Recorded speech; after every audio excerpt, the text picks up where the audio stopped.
Olá, gente!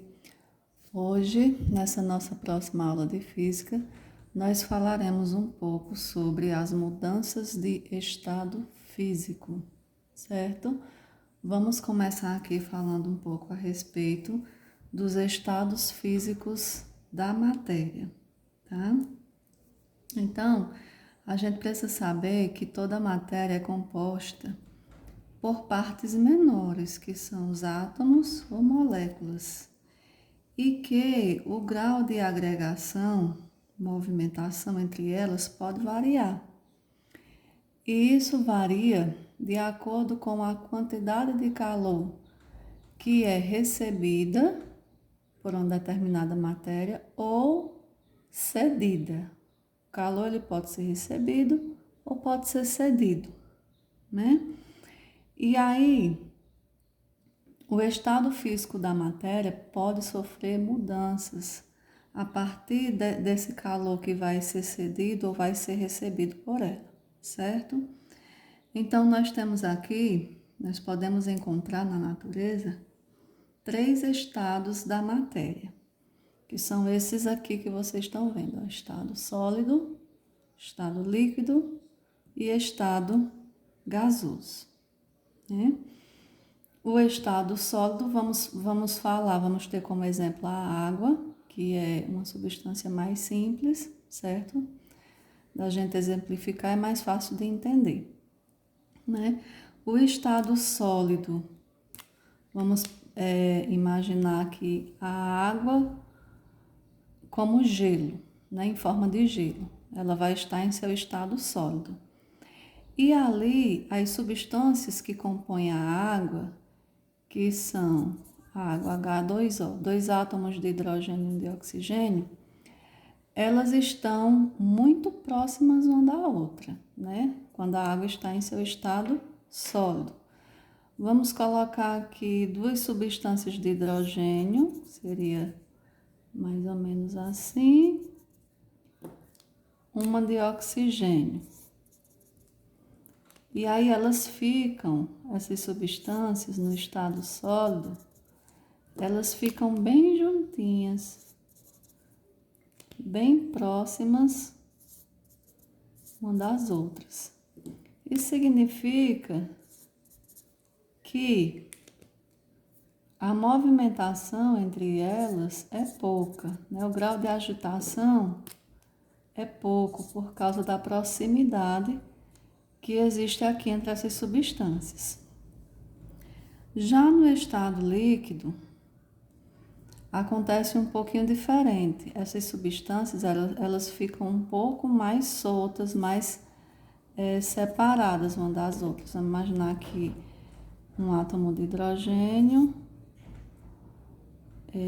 2 de oxigênio, e aí, no estado líquido, elas ficam um pouquinho mais separadas uma das outras, certo? Ou seja, o grau de agitação entre elas é um pouco maior, elas conseguem se movimentar mais por conta disso. E no estado gasoso, ainda se torna esse espaço mais livre, né, entre essas moléculas, né? Fica, vamos dizer, as moléculas aqui da água num espaço bem maior, né, de distância entre elas, né, porque elas ficam soltas no estado gasoso, que é o estado de vapor, ficam muito soltas no ar. Então, é dessa forma que ocorre, imaginando o grau de agitação, de movimentação das moléculas da água nesses 3 estados, sólido, líquido e gasoso. Mas aqui na frente a gente vai falar um pouquinho sobre as mudanças de estado físico. Porque uma substância que está no estado sólido, ela pode ser alterada, pode passar para o estado líquido ou para o gasoso também, né? ou o contrário, do estado líquido, ela pode voltar ao estado sólido. Então, a gente tem algumas mudanças aqui de estado físico que nós damos nomes a essas mudanças. Por exemplo, a fusão. Aqui, ó. A fusão, como é que ela ocorre? Ela é a passagem do estado sólido para o líquido. A fusão é a passagem do estado sólido, tendo a água como exemplo, vamos imaginar o gelo, né, para o estado líquido, ou seja, o gelo se transformando em água, né? Aí aqui a gente tem a vaporização. Como é que ocorre essa mudança de estado? A vaporização é a passagem do estado líquido para o gasoso. Ou seja, nós temos aqui a água líquida e aí estado líquido para o gasoso. A água vai se transformar em vapor, por isso que chama vaporização, líquido para o gasoso, certo? Temos aqui também a sublimação. O que é a sublimação? É a passagem do estado sólido para o gasoso. Ela está no estado, a água vai estar no estado sólido e vai passar direto para o estado gasoso, certo? Sólido para o estado gasoso, é a sublimação. Essas transformações ocorrem, elas acontecem, essas mudanças de estado físico, com a absorção de calor pela substância. Então, o que é essa absorção de calor? Elas recebem, né? Elas recebem calor e dependendo da quantidade de calor recebida por essa substância, ela vai sofrer uma mudança de estado físico. E essas mudanças, as mudanças que podem ocorrer a partir dessa absorção de calor, é a fusão, a vaporização e a sublimação, né? A essas substâncias que ocorrem a partir da absorção de calor que elas recebem, elas são chamadas de transformações endotérmicas, certo? Ocorrem a partir da absorção de calor. Existem outras mudanças de estado que ocorrem de forma inversa, né? Aqui a gente vai ver, ocorre de maneira inversa. A condensação, por exemplo. Vamos ver aqui. Como é que ocorre a condensação? O que é a condensação? É a passagem do estado gasoso para o líquido. Então, é o contrário. Ó. Vai estar no estado de vapor gasoso e vai passar para o líquido. Essa é a condensação. A solidificação é a passagem do estado líquido, já está dizendo solidificação, para o sólido, certo? A água para gelo, por exemplo. Sublimação, passagem do estado gasoso para o sólido.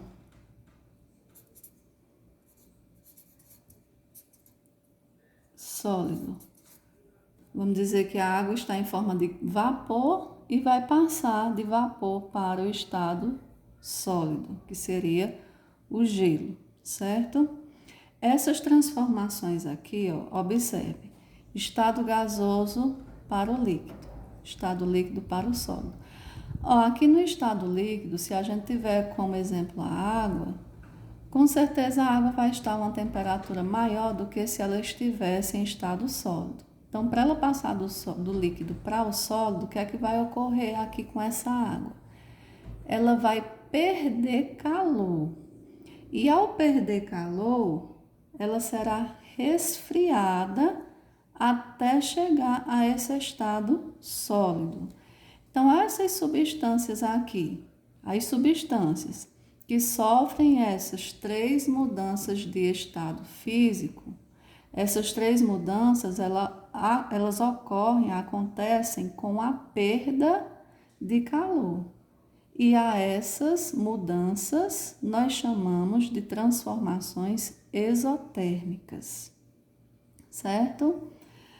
Aí a gente tem aqui, falando a respeito da vaporização, que é uma transformação endotérmica, né, as primeiras que a gente falou, vou voltar aqui para ela, porque essa vaporização ela pode ocorrer de três maneiras diferentes. Como é que a evaporação ou a vaporização vai acontecer aqui? Ó. As três maneiras diferentes. Vaporização, ela pode ocorrer na evaporação, ebulição ou calefação. Vamos falar de cada um aqui separado. O que é a evaporação? A evaporação é a passagem lenta do estado líquido para o gasoso, porque a vaporização é a passagem do estado líquido para o gasoso. Só que elas podem ocorrer de três formas diferentes. Na evaporação, essa passagem do estado líquido para o gasoso, ela se dá de maneira lenta.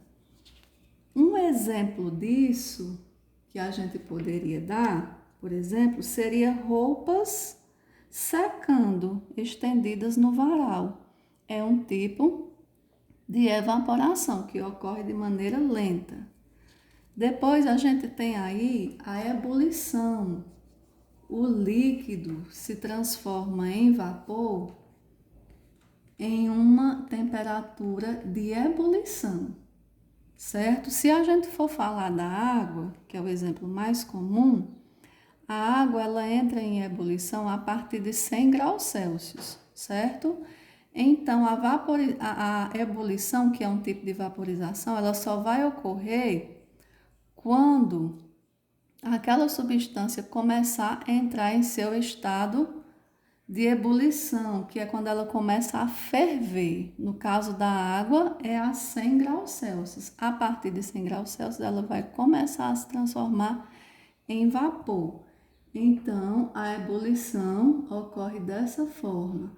A maioria das moléculas do líquido está com energia suficiente para essa mudança de estado.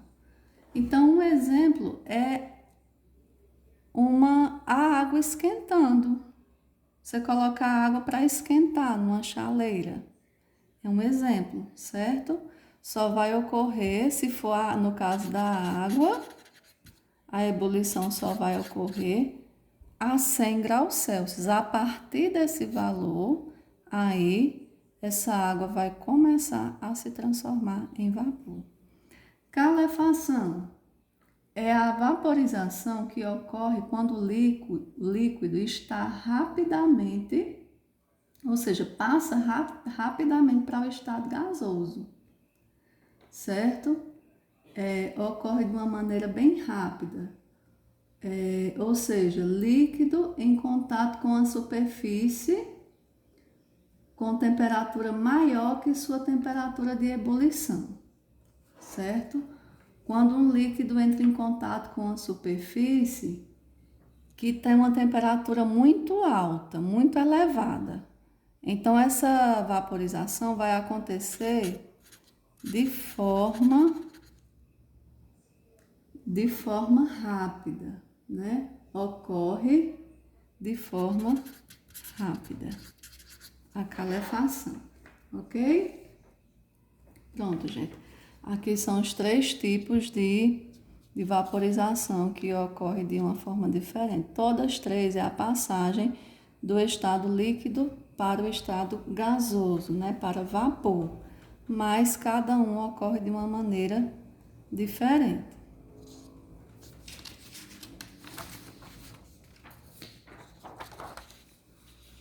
Pronto, vamos falar um pouquinho aqui de calor latente. O que é esse calor latente? O calor latente é a quantidade de calor que uma unidade de massa de determinada substância deve receber ou perder para sofrer uma mudança de estado físico. Gente, para uma determinada substância sofrer uma mudança de estado físico, ou seja, passar do sólido para o líquido, do líquido para o gasoso, passar do vapor, do estado de vapor para líquido, voltar, né? Essa substância ela precisa receber uma determinada quantidade de calor, receber ou perder, dependendo da mudança de estado que vai ocorrer naquela substância. Então, não é qualquer quantidade de calor que vai ser recebida ou cedida que vai fazer com que ela sofra essa mudança de estado, certo? Então, o calor latente é isso, é a quantidade de calor necessária para que uma determinada substância sofra uma mudança de estado físico, né?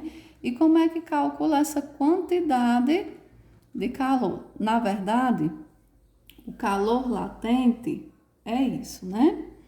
Como calcular a quantidade de calor necessária para ocorrer essa mudança de estado? Se dá através dessa formulazinha, ó, certo? Esse L quer dizer calor latente. Esse Q é a quantidade de calor que é necessária para haver essa mudança de estado. E M é a massa da substância, que é dada em gramas, certo? Então, vamos ver aqui um exemplo prático de como funciona essa fórmula. No livro de vocês, no livro didático, tem tudo isso aqui, gente, a partir da página 59, certo? Então, aqui, no exemplo 1, vou fazer só a leitura para vocês e vou fazer a resolução. Ele diz assim, ó. Calcule a quantidade de calor necessária para converter 40 gramas de álcool etílico, que está a uma temperatura de 79 graus Celsius, do estado líquido para o estado gasoso, né? Como é que a gente vai fazer para converter isso aqui? Aí, gente, a gente precisa se atentar aos pontos de fusão e aos pontos de ebulição e vaporização. Tem uma tabela no livro de vocês, na página 61, mostrando a quantidade de calor latente de fusão e de vaporização e as temperaturas de fusão e de ebulição de cada substância, porque para cada substância são valores diferentes. Para o álcool etílico, né, ele sai do estado líquido para o sólido, a temperatura do estado líquido para o gasoso, aliás, é a partir da sua temperatura de ebulição. E a temperatura de ebulição do álcool etílico é a partir de 78,3. Então, aqui, ó, ele já está a 79 graus Celsius. Então, esse álcool etílico já está na temperatura de ebulição dele, né? Então, ele já vai começar a passar do estado líquido para o gasoso, ok? Mas qual é a quantidade de calor necessária para que isso ocorra? Aí eu vou pegar e fazer só isso aqui, ó. Quantidade de calor necessária, a massa do álcool etílico, que é 40, vezes a latente de vaporização, porque ele vai passar do estado líquido para o estado de vapor. Então, qual o calor latente de vaporização? Você vai lá para a tabela, olha onde é que está a temperatura do álcool etílico, a essa temperatura ou próxima dessa, certo? E vai olhar qual é o calor latente de vaporização. Lá na tabelinha tem dizendo que é 204 calorias por grama.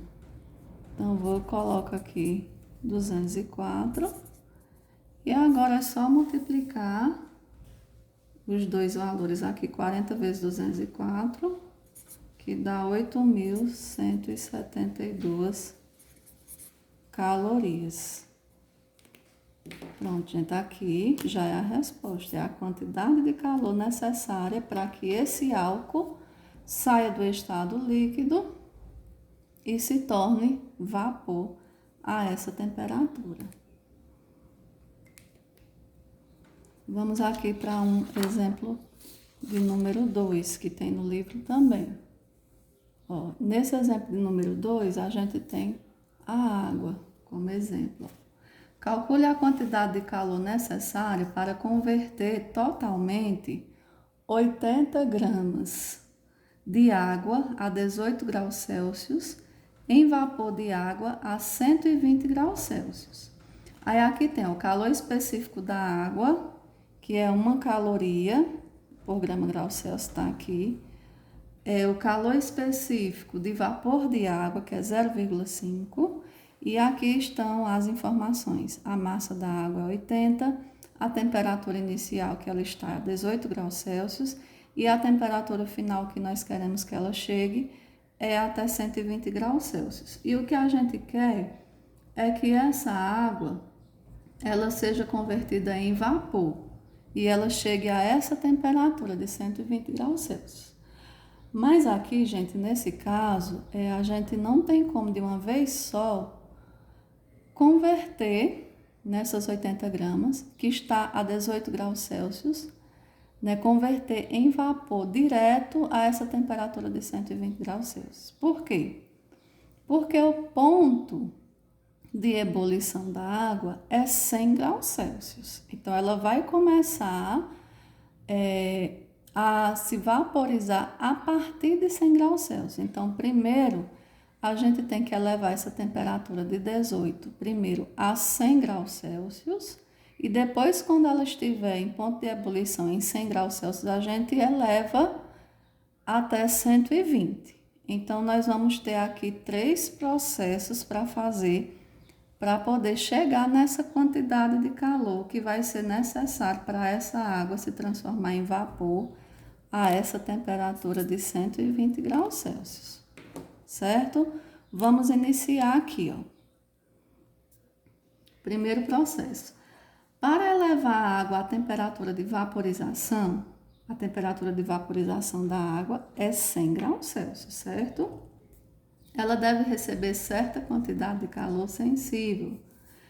O que é essa quantidade de calor sensível? É um calor que ela irá receber, mas não haverá mudança de estado físico. Só vai haver mudança de temperatura. Nós vamos elevar essa temperatura dela de 18 graus até 100 graus. Aqui não vai ter mudança de estado ainda. Vai ter mudança só de temperatura. Então, a primeira coisa que a gente vai fazer é isso. Para elevar a temperatura sem considerar a mudança de estado, nós utilizamos essa fórmula aqui, ó. Nós vimos no período passado, né? Que é a lei fundamental da calorimetria, certo?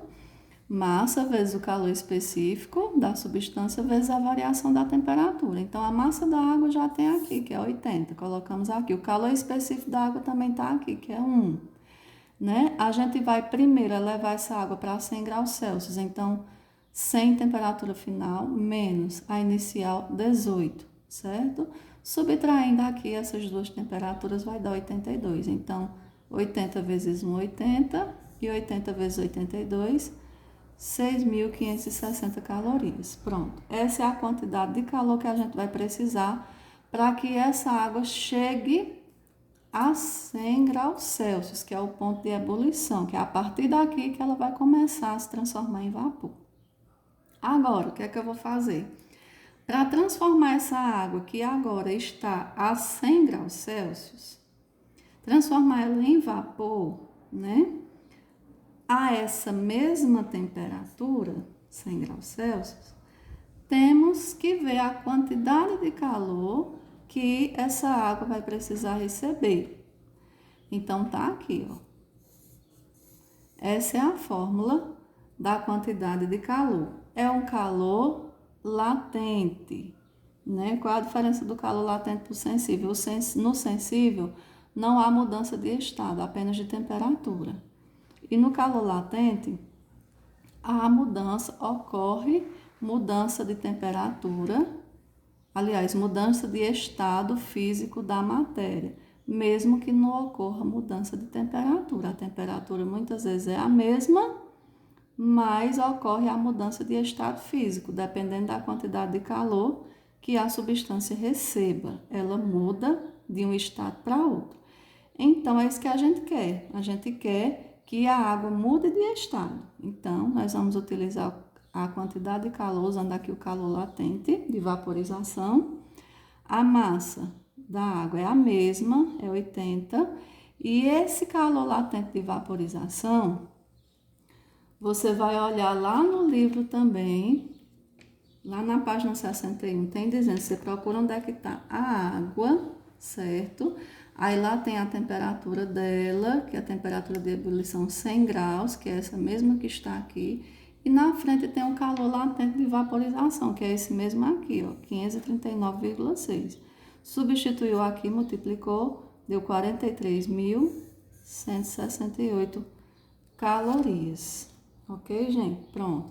Aí aqui, ó, aqui o que é que ocorreu? Essa água que estava a 100 graus, recebendo essa quantidade de calor aqui, ela vai se transformar em vapor. Mas nós ainda não elevamos a temperatura dela até 120 graus Celsius, que o nosso objetivo é chegar a 120 graus Celsius. Então, a água já está a 100 graus, eu vou elevar ela para 120 graus Celsius, ela já está em estado de vapor. Então, elevando de 100 para 120, não vai haver mais mudança de estado físico, ela vai permanecer em estado de vapor, só vai haver mudança de temperatura. Então, esse calor não é mais latente, é um calor sensível. Então, nós vamos usar essa fórmula para poder calcular a quantidade de calor necessária para elevar, apenas para elevar a temperatura da água de 100 para 120 graus. Massa da água, a mesma, 80. Esse calor aqui específico não vai ser mais um, né? Porque a água agora não é mais água. A água agora está em estado de vapor. Então, nós vamos pegar aqui, ó, esse calor específico, que é o calor específico da água em vapor, 0,5. Substituiu aqui, nós vamos elevar a temperatura para 120, então 120 menos 100, 100 é a temperatura que a água está agora, e vamos elevar para 120. Subtraiu aqui, deu 20, 80 vezes 0,5 é 40, 40 vezes 20, 800 calorias. Então, qual é a quantidade de calor final necessária para que essa água de 80 gramas saísse de uma temperatura de 18 graus Celsius e chegasse a uma temperatura de 120 graus Celsius, mudando o seu estado físico de líquido para vapor? Nós vamos agora somar todas as quantidades de calor que nós encontramos aqui. A primeira, 5.660 mais 43.168 mais 800 calorias. Somando tudo, chegamos a um total de 50.528 calorias finais. Certo, gente?